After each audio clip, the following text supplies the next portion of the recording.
This summer when I was 11, my family took a trip to Maine. I really don't remember most of this trip except one thing. I remember I really had to pee, and we were in a restaurant or a bakery or something, and there was one bathroom and 5 people in line in front of me. So I'm standing in the bathroom line, and the woman in front of me had a child who was maybe 5 or 6, and something happened that made that child turn around. Because when they did, their eyes got all big and they looked really scared, like something was wrong. They were looking at me. So I looked down at my body to make sure I wasn't bleeding or anything that would make them concerned. I wasn't.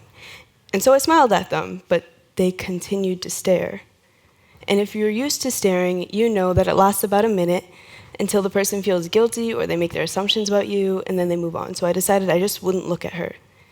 And in return, she lets go of her mother's hand and walks around my entire body. She does a 360 to see me from all angles, and then she sits right here and looks up at me. And I'm in line trying not to look at her because that's super awkward, and I feel my face get red, and I'm looking around and no one else is looking at me except this one girl. But it feels like a million eyes are on me. And I know what she's asking herself. She's asking herself, what happened to that girl's arm? So I look down, and I tell her, and I guess she's satisfied because she goes back in line, but that's all I remember from Maine. I remember the feeling of being embarrassed. And the big question that she was asking herself, and the question I get most often, is, what happened to your hand? To answer that question, if I told you a shark bit it off, how would you feel? Would you feel sorry for me or guilty? What if I told you I had a disease and I had to amputate my arm? Now how do you feel? Do you feel scared, or do you want to know more? What was the disease? How did it feel? But what if I told you I was born like this? Would that make you feel safer or even more sorry? Here's my question. Why does it matter? When I told the young person in Maine what happened, she left, but that's not usually the case. Usually I get follow-up questions like, why, or does it hurt? And as harmless as these questions may sound, it's important to remember that it is not a disabled person's job to cater to your curiosity and help you make sense of them. When someone tries to make sense of my body before learning my name or getting to know me, it's dehumanizing. A lot of times, when people see me, they see one of two things. They see someone to pity or someone who's inspiring. My whole life, people have asked me if I need help with small things, cutting food, carrying bags, drawing, and it seems like when people try to help, they're coming from a really good place, but they're acting off of their own ideas of what I need, rather than asking me what would be helpful. And there is such a big difference between asking how you can support someone and assuming what they need. I've always perceived this as pity. Others don't think I can do it myself, and that's why they ask. And in return, it has made it extremely hard for me to ask for help when I do need it. The truth is, I can do anything y'all can do. Being an amputee doesn't make me any less capable than a person with 4 limbs. The difference is that the world was designed for non-disabled people. So it may take me more time to learn, and I might need help, and that's because we don't have all of the accommodations and understanding we need yet. When it's not pity someone feels when they look at me, it's probably inspiration. I've been told that I'm inspiring a countless amount of times by strangers who are amazed that I live my life and don't let disability stop me. I've been living my life with one arm for a while now, and there's nothing inspiring about me living my day-to-day life. But this cycle of constantly trying to be more than someone you need to pity, but less than an inspiration traps me. And maybe as you're looking at me right now, you aren't feeling either of those things.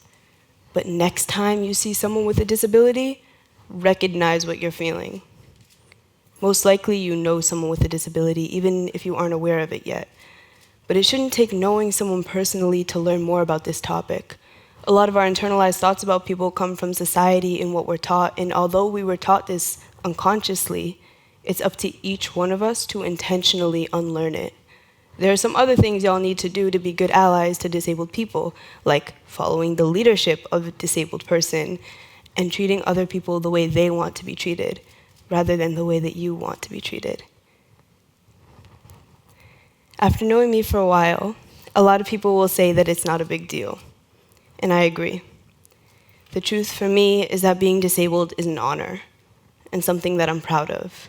It's a part of how I see the world and how the world views me, but this feeling of pride when it comes to my identity and appearance hasn't come easily, as growing into something the world has taught you to be ashamed of often isn't easy. There are so many times where I thought, if I had 2 hands, this wouldn't be happening. All the years in middle school where my parents sent out letters to every single family in hopes that if they explained my body, I wouldn't have to. Or that time in camp where girls surrounded me in the bathroom, arms in their shirts laughing. Or all the times where I was forced to explain to a classroom that it's not okay to touch me or anyone. When I was younger, I did not use the word disabled. Instead, I insisted that I was simply different. Disability in my mind was something to be ashamed of, something that made me weak. And I live with this every single day. That being said, I am very privileged. I've had adults in my life who are ready to support me since before I was born.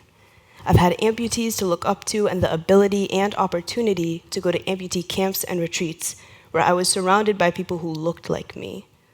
People who understood that when the world tells you you're missing something, you start to feel as though you aren't enough. Being in these spaces helped me to realize that when I say that I am just differently abled, I'm cutting myself off from an entire community, a community that I'm proud to be a part of.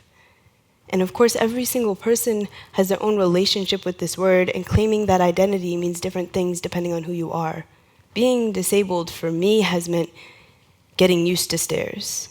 Whether it's from little girls in the bathroom line or strangers on the train, it has meant learning and relearning again how to love myself and how to ask for what I need. But it has also meant being a part of a community that I wouldn't have otherwise initially known. It means walking into a room of 300 and automatically connecting with the other disabled people. And most importantly, this journey has taught me that it is not my job or the job of any other disabled person to explain their mind or body to you. Thank you.